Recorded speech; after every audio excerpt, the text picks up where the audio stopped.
සුබ දවසක් ඔයාලා හැමෝටම. බඩේ ඉන්න බබා නිරෝගීව ලස්සනට සහ බුද්ධිමත්ව ලැබෙනවා නම් ඕනම අම්මා කෙනෙක් කැමතියි. හැබැයි ඒකට ගැබිනි කාලේ කන කෑම හරියටම තෝරගන්න ඕනේ.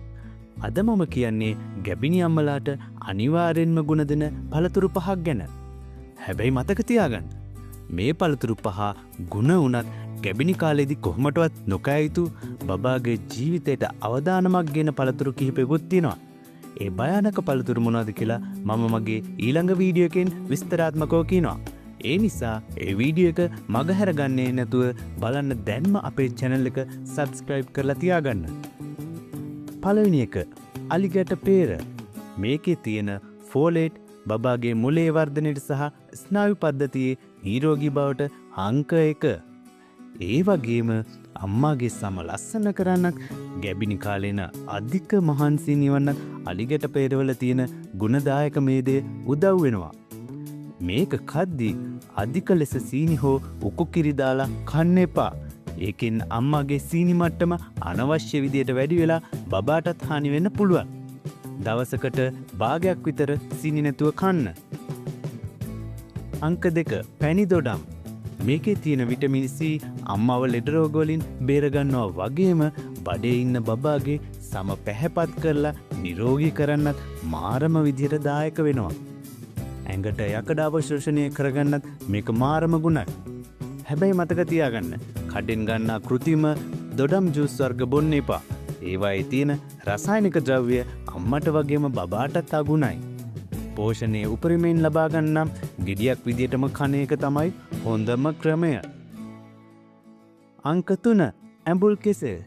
මේකේ තියෙන පොටෑසියම් නිසා අම්මගේ කකුල් පෙරලීම සහ වමනය ගතිය වළක්වනවා වගේම බබාගේ ශක්තිමත් අස්ථි පද්ධතියක් සහ තත්ත්වවර්ධනය කරන්නත් කෙසෙල් වල තියෙන පෝෂණය උදව් වෙනවා. හැබැයි රෑ නින්දට කලින් කෙසෙල් කන්න එපා. සමහර අම්මලාට ඒකෙන් සෙම ගතිය වැඩි වෙන්න පුළුවන්. ඒ වගේම දවසකට අධික ලෙස කෙසෙල් කන්නත් එපා. මොකද ඒකෙන් මලබද්ධය ඇති වෙන්නත් ඉඩ තියෙනවා සමහර අයට. දවසට ඇඹුල් කෙසෙල් ගෙඩියක් හරි ඇඹුල් කෙසෙල් කන්න බැරි අයට සීනි කෙසෙල් ගෙඩි දෙකක් හරි කන්න පුළුවන්. හතරවෙනි එක peer. ගැබිනි අම්මලාට එන ලොකුම ගැටලුවක් වෙන මලබද්ධය නවත්තලා ආහාර ජීර්ණය පහසු කරන්න peerවල තියෙන තන්තු උදව් වෙනවා. ඒ වගේම බබාගේ ප්‍රතිශක්තිකරණය මුලින්දලම ගොඩනගන්න peer මාරම ගුණයි.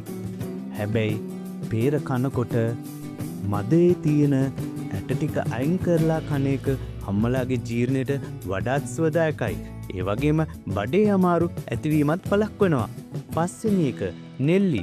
විටමින් C වැඩිපුරම තියෙන පළතුරක් වෙන මේකෙන් අම්මාගේ ඇඟේ උෂ්ණත්වය පාලනය කරලා හෝමෝන ක්‍රියාකාරීත්වය සමබර කරනවා. ඒ වගේම ලේ පිරිසිදු කරලා බබාට අවශ්‍ය පෝෂණය රුධිරය හරහා හොඳින් ලබා දෙන්නත් නෙල්ලි මාරම ගුණයි.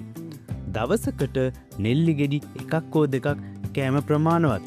හැබැයි හිස් බඩ නෙල්ලි කන්න එපා.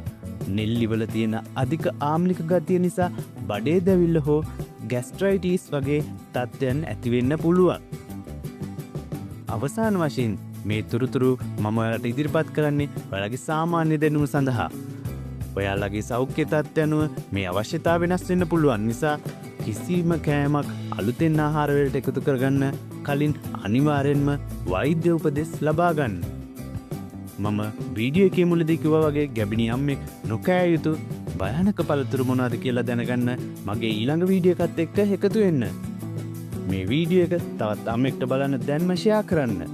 මේ වගේ තොරතුරු තවත් බලන්න කැමති නම් අපේ channel එක subscribe කරලා එකතු වෙන්න.